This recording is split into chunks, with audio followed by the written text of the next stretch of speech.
O tema do vídeo de hoje parece repetitivo, mas é muito necessário. Eu vou falar de ataques à democracia a partir do Senado. São tentativas de intimidar jornalistas, ataques à liberdade de expressão e de imprensa, que são os pilares do Estado democrático de direito.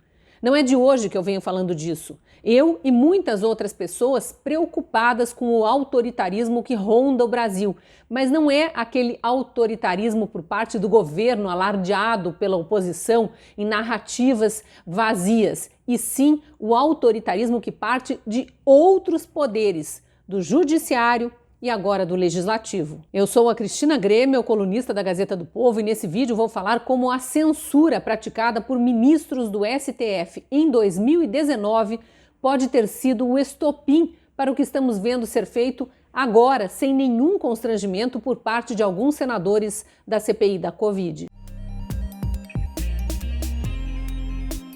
No dia 31 de julho, vazou da CPI da Covid, ainda durante o recesso parlamentar, a informação de que veículos de comunicação e jornalistas teriam seu sigilo bancário quebrado tão logo os trabalhos fossem retomados. A lista incluía a Rádio Jovem Pan, que está no ar há quase 80 anos, e a produtora de documentários e de cursos online Brasil Paralelo, um fenômeno do mundo das startups, cinematográficos e de cursos livres à distância, e incluía também vários jornalistas responsáveis por sites de notícias de direita, só de direita, como Terça Livre, Conexão Política, Crítica Nacional, Jornal da Cidade, Renova Mídia e Senso Incomum, todos classificados pelos dois senadores que assinam os requerimentos, Humberto Costa, do PT de Pernambuco, e Renan Calheiros, do MDB de Alagoas, como, abre aspas, grandes disseminadores das chamadas fake news. Fecha aspas. Antes de falar de fake news, faço questão de destacar uma coisa. Ainda que muitos insistam de chamar esses sites de blogs para desmerecer o trabalho, como se fosse menos importante que o do resto da imprensa, eles são parte da imprensa, tanto quanto G1, R7, Poder 360, a Revista Oeste, a Revista Cruzoé, o site O Antagonista, todos veículos de comunicação digital que surgiram na era da internet e por isso oferecem conteúdo informativo online. A própria Gazeta do Povo, que é um jornal centenário, surgiu em 1919, é hoje um veículo de comunicação 100% online. Aliás, foi o primeiro jornal do país a fazer a virada para o digital. Então, por que tentar diminuir a importância desses jornais de direita que agora são perseguidos pela CPI, chamando de blogs ou chamando os jornalistas de blogueiro, como se eles fossem menos importantes para a imprensa apenas porque divulgam informações online? E já que eu mencionei a revista Cruzoé e o site O Antagonista, vale lembrar que esses foram os primeiros veículos de imprensa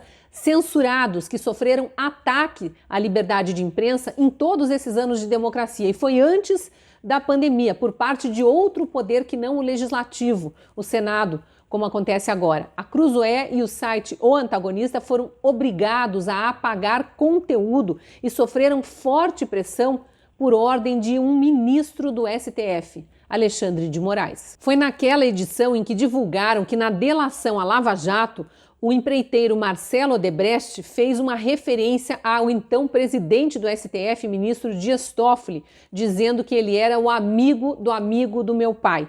Lembram disso? O pai do Marcelo Odebrecht é o empresário Emílio Odebrecht, que por sua vez é amigo do ex-presidente Lula, que é amigo do ministro Dias Toffoli. As matérias da revista Cruzoé e do site O Antagonista ficaram 4 dias fora do ar e um dos jornalistas passou pelo constrangimento de ter que se apresentar à Polícia Federal a mando do ministro Alexandre de Moraes. Depois o ministro voltou atrás e permitiu a publicação das reportagens. Nem todo mundo deu a devida importância a esse episódio na época, mas ele volta à lembrança porque pode ter inspirado os senadores esquerdistas da CPI a partirem para cima da imprensa e de alguns jornalistas agora sem nenhuma cerimônia, sem qualquer acusação formal, escolhendo a dedo os veículos e os jornalistas que querem intimidar. No momento em que integrantes da CPI vazam a informação, começam a anunciar que vão pedir quebra de sigilo bancário apenas de veículos conservadores, de jornalistas conservadores, dizendo que eles publicam fake news, eles dão munição para a mídia esquerdista insinuar que veículos de direita mentem.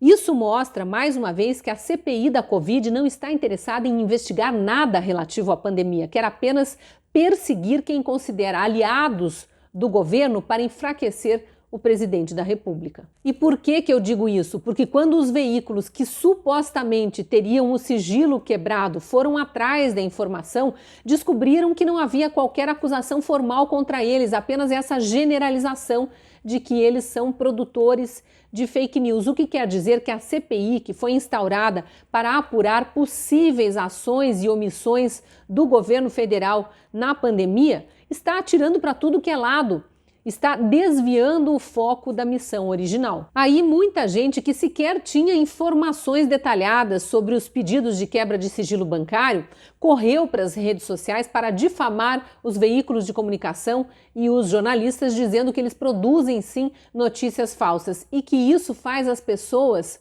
acreditarem em coisas erradas, não científicas, e se expor a mais riscos, ou talvez até expor mais gente a risco. Podem até ter ocasionado contaminações e mortes. Mas espera aí, a ciência não tem ponto pacífico para nada. Desde o começo da pandemia, a gente tem visto até a OMS, considerada a autoridade máxima em orientações e recomendações sobre a Covid, sobre o que deve ou não ser feito, voltar atrás em tudo o que dizia.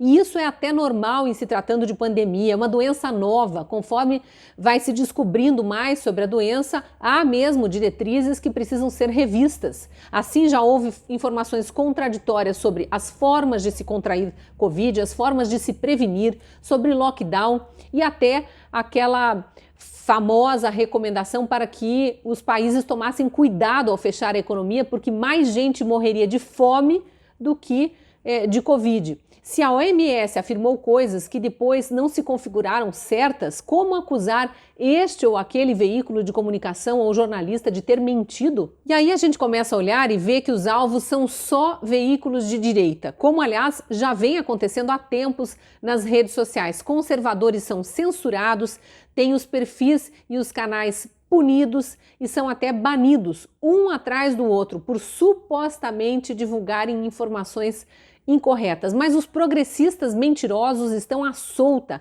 enchendo as redes sociais de narrativas falsas e ninguém faz nada. Aliás, eles se unem em milícias digitais para perseguir e denunciar perfis de que não gostam. Simplesmente assim, não gostam, denunciam. As redes sociais nem avaliam, colocam no automático e mandam punir. E esses perfis progressistas ainda comemoram de forma descarada sempre que alguém sofre uma censura, mesmo que de forma desonesta e ilegal. E é ilegal sim, tanto que a justiça está condenando o Google e as redes sociais a devolver canais e perfis para os donos por imposições arbitrárias, sem nenhuma argumentação, e estão sujeitos a multas cada vez mais altas. Só para terminar o capítulo sobre quem afinal produz mesmo fake news, preciso falar das agências de checagem. Essa outra ala fascistoide na guerra que tem a CPI da Covid como comandante maior. Elas já mentiram em várias ocasiões e foram flagradas mentindo. Quando são desmascaradas, apenas retiram o conteúdo do ar ou, se as pessoas insistem muito, dizem que foi um erro.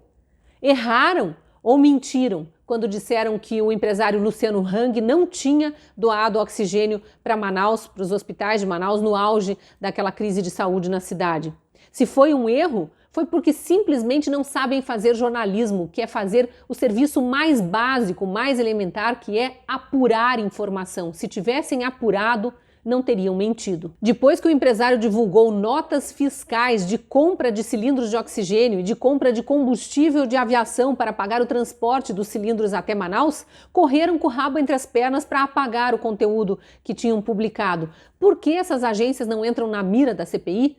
Por que outros veículos e jornalistas que têm as mesmas práticas não estão entre os alvos dos senadores justiceiros? A gente sabe por quê, mas nem precisa dizer, né? Vamos voltar aos ataques à liberdade de imprensa e aos abusos de autoridade cometidos por senadores esquerdistas da CPI. Com a mera ameaça de quebrar o sigilo bancário de empresas e de jornalistas, e tentar descobrir ali quem compra horários comerciais, espaço publicitário, e se for alguma empresa pública, dizer que o governo patrocina a desinformação, os senadores estão roubando o que há de mais precioso para um jornalista ou um veículo de imprensa: a credibilidade, às vezes construída por décadas de trabalho, e no caso de empresas, por equipes inteiras de jornalistas. É muito desonesto, não se acusa alguém de mentir sem apontar aonde está a suposta mentira, para que esse alguém possa se defender e dizer por que disse o que disse ou onde conseguiu a informação que afirma ser verdade. Quando veio à tona a notícia da quebra de sigilo bancário de empresas jornalísticas e de jornalistas, todo mundo foi atrás dos requerimentos para tentar entender o que era aquele pedido. E de cara uma coisa já chamou a atenção. Além de não apontar aonde cada um tinha supostamente mentido, os senadores cometeram erros crassos. Confundiram pessoa jurídica com pessoa física e descaradamente copiaram e colaram trechos da acusação de um documento para o outro, acusando todos, empresas e jornalistas, de estarem infiltrados no Palácio do Planalto. Esse parágrafo está em todos os requerimentos. Abre aspas. A pessoa contra quem se busca a quebra e a transferência de sigilo é ou foi assessora especial do Poder Executivo, porém atua no chamado Gabinete do Ódio. Fecha aspas. Como assim? A Jovem Pan é uma pessoa? A Brasil Paralelo é uma pessoa? E uma pessoa que é ou foi assessora do governo? Que atua num suposto gabinete do ódio? Que gabinete é esse? Aonde os senadores conseguiram informação sobre esse gabinete? Que provas eles têm de que esse gabinete sequer existe? Percebe como é fácil difamar, derrubar a credibilidade de alguém ou de alguma empresa apenas com narrativas, sem provas? Olha, se fosse intriga de criança, era o caso de a gente mandar na hora pedir desculpas para as pessoas que foram acusadas injustamente e deixar o acusador de castigo pensando no que fez. Pena que não dá para fazer isso. Mas a gente tem o poder de não votar mais nesses senadores que agem assim. Alô, Alagoas, alô, Pernambuco. Renan Calheiros e Humberto Costa foram eleitos por vocês, eleitores daí. Prestem atenção que no ano que vem tem eleições para senador. Vão continuar votando em gente que persegue, que acusa, sem provas? E ainda teve o abuso de autoridade de pedirem a quebra de sigilo bancário de empresas, de seus donos e jornalistas desde 2018, quando, na verdade, eles investigam a pandemia, e a pandemia começou em março de 2020. Pior é que o STF, aquele mesmo, onde trabalha o ministro Alexandre de Moraes, que censurou a revista Cruzoé, censurou o site O Antagonista, feriu a liberdade de imprensa, agora está dando corda para os senadores da CPI. O ministro Gilmar Mendes analisou o recurso da Brasil Paralelo e manteve a ordem de quebra de sigilo bancário, apenas limitou aos meses de pandemia.